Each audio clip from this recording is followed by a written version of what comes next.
yang berisi pembelaan hakim terlapor, keterangan ahli, serta dan saksi serta pertimbangan hukum dan etika di atas dapat disimpulkan hal-hal sebagai berikut. 1. Majelis Kehormatan tidak berwenang menilai putusan Mahkamah Konstitusi in casu putusan Mahkamah Konstitusi nomor 90 PUU 21 2023. 2. Pasal 17 ayat 6 dan ayat 7 Undang-Undang 48/2009 tidak dapat diberlakukan dalam putusan perkara pengujian undang-undang terhadap undang-undang dasar oleh Mahkamah Konstitusi. 3. Dalil yang memadankan putusan DKPP terkait dengan keputusan KPU dengan putusan Majelis Kehormatan Mahkamah Konstitusi terkait putusan perkara pengujian undang-undang tidak tepat.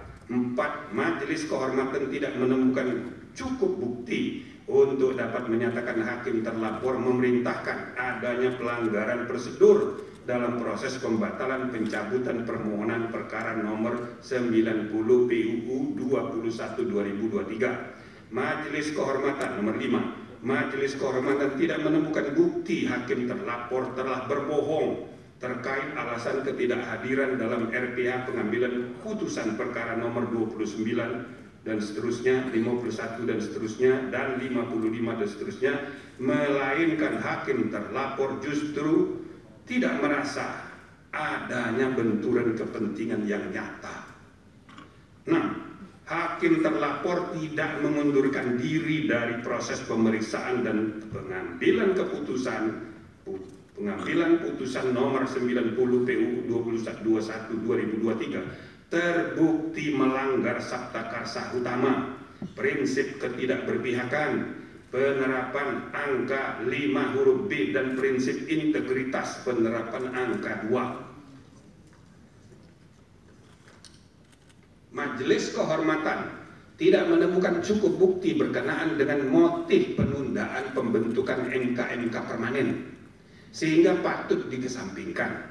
8. Hakim terlapor sebagai ketua Mahkamah Konstitusi terbukti tidak menjalankan fungsi kepemimpinan judicial leadership secara optimal sehingga melanggar sabta karsa utama, prinsip kecakapan dan kesetaraan, penerapan angka 5. 9. Hakim terlapor terbukti dengan sengaja membuka ruang intervensi pihak luar dalam proses pengambilan keputusan nomor 90 PU 21 2023 sehingga melanggar sabta karsa utama, prinsip independensi, penerapan angka 1, 2, dan 3. 10. Ceramah hakim terlapor mengenai kepemimpinan usia muda di Universitas Islam Sultan Agung Semarang berkaitan erat dengan substansi perkara menyangkut syarat usia capres dan cawapres sehingga terbukti melanggar sabta karsa utama, prinsip ketidakberpihakan, penerapan angka 4. 11. Hakim terlapor dan seluruh hakim konstitusi terbukti tidak dapat menjaga keterangan atau informasi rahasia dalam rapat permusyawaratan hakim yang bersifat tertutup sehingga melanggar prinsip kepantasan dan kesopanan, penerapan angka 9. 12. Permintaan pelapor BEM Unusia agar tidak mengikut sertakan hakim terlapor dalam pemeriksaan perkara nomor 141 PU 21 2023 dapat dibenarkan. Itu perkaranya sudah diregistrasi, maka akan disidang dan permintaan BEM Unusia dapat dibenarkan. 13. Hakim terlapor tidak diperkenalkan untuk terlibat atau melibatkan diri dalam pemeriksaan dan pengambilan keputusan dalam perkara perselisihan hasil pemilihan presiden dan wakil presiden, pemilihan anggota DPR, DPD, dan DPRD, serta pemilihan gubernur, bupati, dan wali kota yang memiliki potensi timbulnya benturan kepentingan. Rekomendasi: menimbang bahwa dengan bertolak dari hal-hal serta fakta-fakta yang ditemukan selama berlangsungan proses persidangan, Majelis Kehormatan Mahkamah Konstitusi memandang penting merekomendasikan hal-hal berikut. 1. Hakim konstitusi tidak boleh membiarkan kebiasaan praktek saling pengaruh-mempengaruhi antar hakim dalam menentukan sikap, dalam memeriksa, mengadili, dan memutus suatu perkara yang menyebabkan independensi tiap hakim sebagai 9 pilar tegaknya konstitusi menjadi tidak kokoh, dan pada gilirannya membuka peluang untuk terjadinya pelemahan terhadap independensi struktural kekuasaan kehakiman Mahkamah Konstitusi secara kelembagaan. 2. Hakim konstitusi tidak boleh membiarkan terjadinya praktek pelanggaran kode etik dan perilaku hakim konstitusi yang nyata tanpa kesungguhan untuk saling ingat mengingatkan antar hakim, termasuk terhadap pimpinan, karena budaya kerja yang ewo-pekewo sehingga prinsip kesetaraan antar hakim terabaikan dan praktek pelanggaran etik biasa terjadi. 3. Hakim konstitusi harus menjaga iklim intelektual yang syarat dengan ide-ide dan prinsip-prinsip pencarian kebenaran dan konstitusional yang hidup berdasarkan nurani yang bersih dan akal sehat yang tulus untuk kepentingan bangsa dan negara, yang tercermin dalam penulisan pendapat hukum dan dalam permusyawaratan dan perdebatan substantif di antara para hakim untuk menemukan kebenaran dan keadilan konstitusional yang hidup itu sebagaimana mestinya. 4. Hakim konstitusi secara sendiri-sendiri dan bersama-sama harus memiliki tanggung jawab hukum dan moral untuk menjaga agar informasi rahasia yang dibahas dalam rapat permusyawaratan hakim tidak bocor keluar. 5. Majelis Kehormatan merekomendasikan agar diadakan revisi Peraturan Mahkamah Konstitusi Nomor 1 Tahun 2003 tentang Majelis Kehormatan Mahkamah Konstitusi, terutama dengan meniadakan mekanisme Majelis Kehormatan Banding, atau bila mana dinilai sangat diperlukan maka sebaiknya diatur dalam undang-undang, bukan diatur sendiri oleh Mahkamah Konstitusi. Nah, sebelum saya amar, itu namanya jeruk makan jeruk, ya kan? Nah, tapi itu jeruk makan jeruk itu tidak masuk di putusan.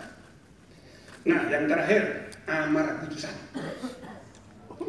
Mengingat Undang-Undang Nomor 24 Tahun 2003 tentang Mahkamah Konstitusi yang telah diubah terakhir dengan Undang-Undang Nomor 7 Tahun 2020 tentang perubahan ketiga atas Undang-Undang Nomor 24 Tahun 2003 tentang Mahkamah Konstitusi dan Peraturan Mahkamah Konstitusi Nomor 1 Tahun 2023 tentang Majelis Kehormatan Mahkamah Konstitusi,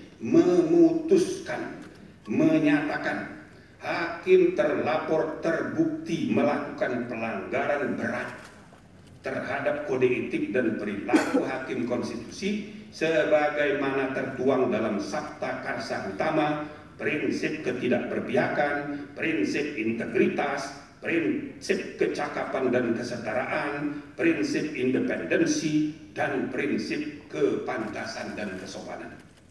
2. Menjatuhkan sanksi pemberhentian dari jabatan Ketua Mahkamah Konstitusi kepada hakim. 3. Memerintahkan Wakil Ketua Mahkamah Konstitusi untuk dalam waktu 2 kali 24 jam sejak putusan ini selesai diucapkan memimpin penyelenggaraan pemilihan pimpinan yang baru sesuai dengan peraturan perundang-undangan. 4. Hakim terlapor tidak berhak untuk mencalonkan diri atau dicalonkan sebagai pimpinan Mahkamah Konstitusi sampai masa jabatan hakim terlapor sebagai hakim konstitusi berakhir. 5. Hakim terlapor tidak diperkenankan terlibat atau melibatkan diri dalam pemeriksaan dan pengambilan keputusan dalam perkara perselisihan hasil pemilihan presiden dan wakil presiden, pemilihan anggota DPR, DPD dan DPRD, serta pemilihan gubernur, bupati dan wali kota yang memiliki potensi timbulnya benturan kepentingan. Selanjutnya, saudara-saudara, ada dari 3 orang pendapat berbeda 1 orang. Saya bersilakan. Terima kasih. Terhadap putusan sanksi oleh Majelis Kehormatan terhadap terlampor, saya mengajukan dissenting opinion sebagaimana disebutkan di atas. Dasar saya memberikan pendapat berbeda yaitu pemberhentian tidak dengan hormat kepada hakim terlapor sebagai hakim konstitusi kasus Anwar Usman karena hakim terlapor terbukti melakukan pelanggaran berat seperti disebutkan tadi. Sanksi terhadap pelanggaran berat hanya pemberhentian tidak dengan hormat dan tidak ada sanksi lain sebagaimana diatur dalam pasal 41 huruf C dan pasal 47 Peraturan Mahkamah Konstitusi nomor 1 tahun 2003 tentang Majelis Kehormatan Mahkamah Konstitusi. Satu hal yang menggembirakan saya ialah bahwa dalam rapat-rapat Majelis Kehormatan yang membahas laporan mengenai dugaan pelanggaran hakim konstitusi terlapor dan fakta-fakta yang terungkap dalam sidang dan rapat pembelaan hakim terlapor, keterangan saksi termasuk hakim konstitusi lainnya yang terdengar keterangannya, pendapat kami bertiga sama semua dan terjadi diskusi yang sangat substansi namun saling menghormati dibarengi dengan saling senyum, selalu senyum. Namun dalam membuat kesimpulan dan penentuan sanksi terhadap hakim terlapor Anwar Usman, kami berbeda. Dengan saya harus memberikan dissenting opinion. Menurut saya mungkin karena latar belakang saya sebagai akademis hukum, memang sepanjang karir saya yang terus berpotensi sebagai akademisi, yaitu dosen saya, dosen di Universitas Indonesia selama 35 tahun. 71 sampai tahun 1971 sampai 2006 dan di Universitas Pelita Harapan dari 2003 hingga sekarang, artinya 20 tahun. Sebagai dosen saya juga mengabdikan ilmu saya sebagai anggota Dewan Etik Hakim Konstitusi 2018 sampai 2020. Tetap diangkat berdasarkan kriteria akademik saya. Sehingga jiwa dan pikiran saya utuh adalah sifat keilmuan. Cara saya berpikir dan berpendapat selalu konsisten sebagai seorang ilmuwan atau akademisi. Karena itu dalam memandang dan menilai sesuatu masalah, peristiwa, keadaan, gejala yang ada selalu berdasarkan apa adanya, just the way you are, just the way it is. Itulah sebabnya dalam pembelaan memberi putusan pada pelanggaran politik ini dari perilaku hakim konstitusi atau saya memberikan putusan sesuai aturan yang berlaku dan tingkat pelanggaran kode etik yang terjadi dan terbukti itu sanksi bagi hakim terlapor berupa pemberhentian tidak dengan hormat sebagai hakim konstitusi sebagai hakim. Saya gembira bahwa dalam membuat putusan ini kami bertiga bersikap saling memahami dan dalam suasana batin penuh senyum yang diakhiri dengan bersalaman dan bergembira. Semoga Tuhan Yang Maha Esa memberkati kita semua.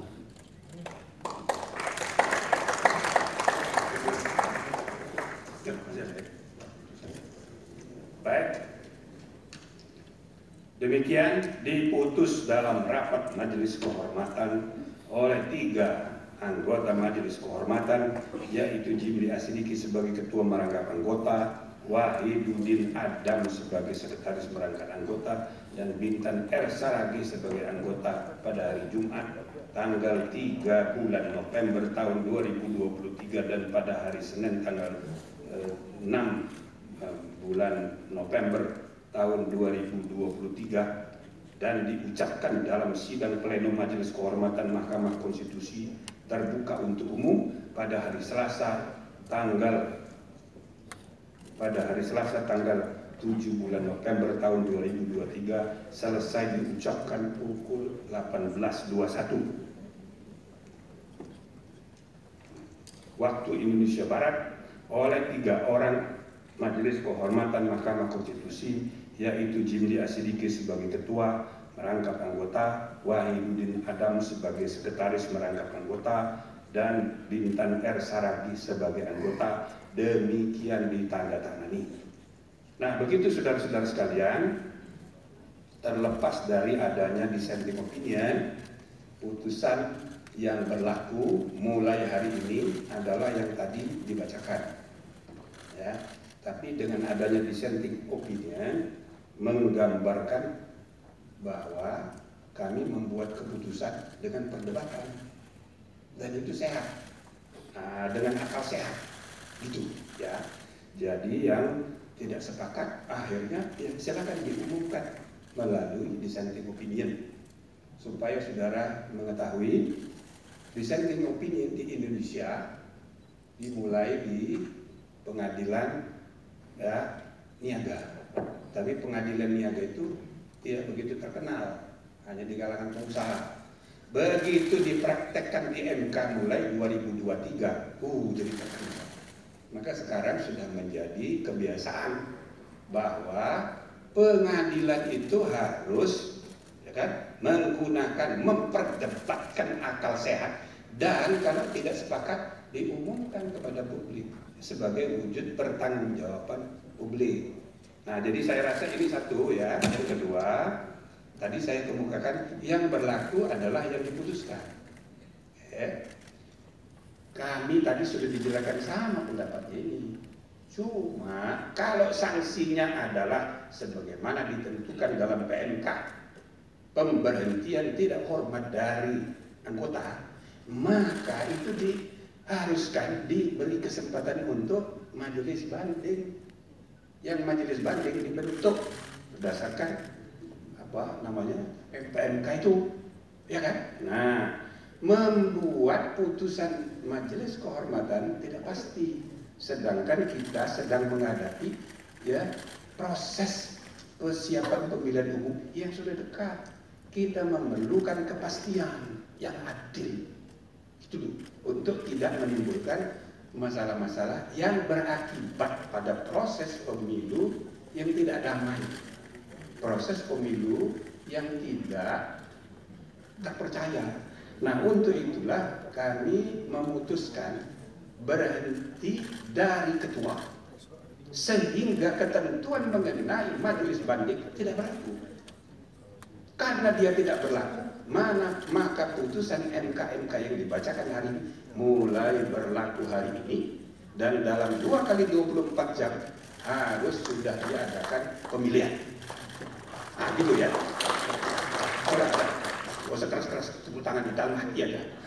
Nah, jadi saudara-saudara sekalian, inilah putusan ya, mudah-mudahan ya dilaksanakan, dihormati sebagaimana mestinya, dan tidak ada alasan untuk tidak menghormatinya, karena ini majelis kehormatan yang dibentuk secara resmi berdasarkan undang-undang yang implementasi diatur dalam PMK. Namun sebagaimana tadi kami sudah bacakan, salah satu rekomendasi terakhir yang kita sarankan kepada MK ke depan, sebaiknya PMK-nya diperbaiki. Tidak usah ada banding-banding segala itu. Kalau memang diperlukan, ya diatur di undang-undang supaya tidak jeruk makan jeruk. Prinsipnya jeruk tidak boleh makan jeruk. Nah, gitu. Jadi itu saudara-saudara sekalian, mudah-mudahan sudah cukup. Ya, terakhir kami berharap mudah-mudahan ya bisa diterima dan bisa memberi kepastian bahwa aturan main sudah selesai dengan putusan MK, dan kemudian sudah dilaksanakan sebagaimana mestinya oleh penyelenggara pemilu. Meskipun kenapa kami sebut secara khusus permohonan dari BEM, bukan BEM ya, mahasiswa Fakultas Hukum Universitas Unsia, yang mengajukan permohonan judicial review PUU yang sudah diregistrasi nomor 141. Dia menguji undang-undang yang sudah mengalami perubahan karena putusan MK, dan itu boleh diuji. Dan pemohon itu sudah menguji dan sudah diregistrasi, nomornya 141 gitu. Jadi sesudah diregistrasi harus disidang, dan ya pada saat disidang nanti para pemohon boleh menggunakan ketentuan pasal 17 ayat 1 Undang-Undang Pokok Kekuasaan Kehakiman 48 tahun 2009, hak ingkar.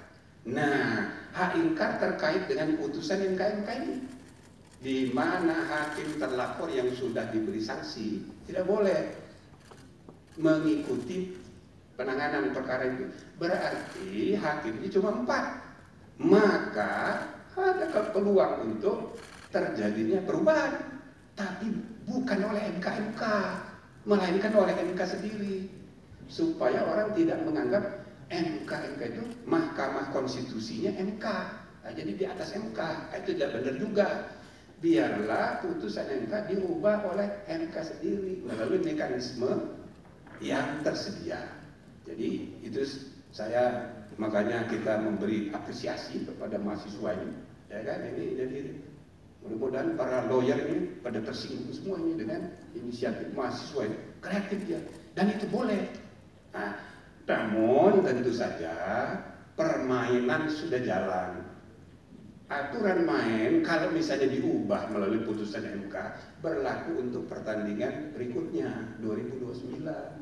Kalau yang sekarang ini sudah jalan pertandingannya, dan ini perlu saya sampaikan untuk ya biar ada kepastian.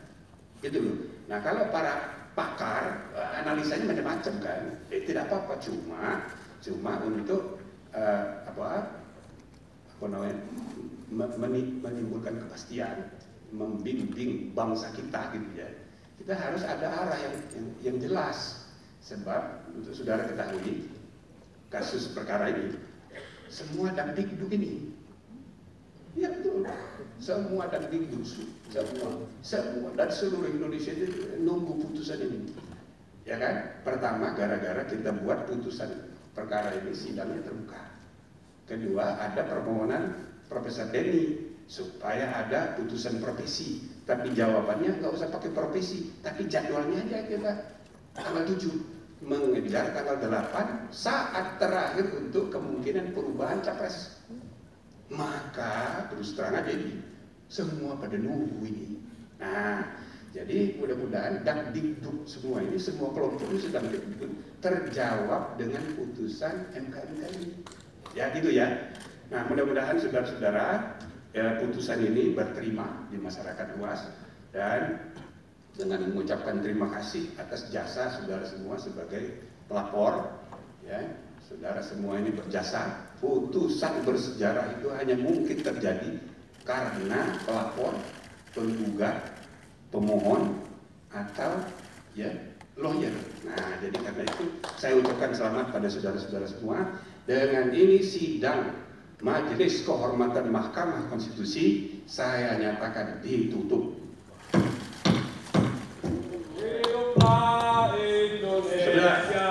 Hadirin dimohon berdiri. Saudara, satu lagi sebelum berdiri saya tambah, ini udah tutup ya. Nah, jadi saya ingin staf menyiapkan putusan, naskah putusan akan kita berikan kepada para pihak simbolik hari ini juga. Ini untuk menunjukkan bahwa di samping online kita juga akan menyerahkan fisik hari ini. Oke, itu satu. Yang kedua, saya sekedar mengingatkan karena saya ini ketua pertama lembaga ini.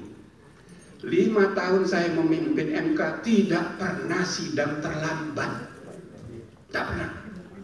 Saya ingin mahkamah ini dikelola, diurus oleh hakim generasi sekarang juga jangan terlambat, dan juga putusan-putusan langsung instan diserahkan, bukan hanya di online tapi diserahkan. Maka silakan diumumkan saudara staf ya untuk penyerahan siapa yang akan simbolik mewakili. Majelis cukup. Yang mulia.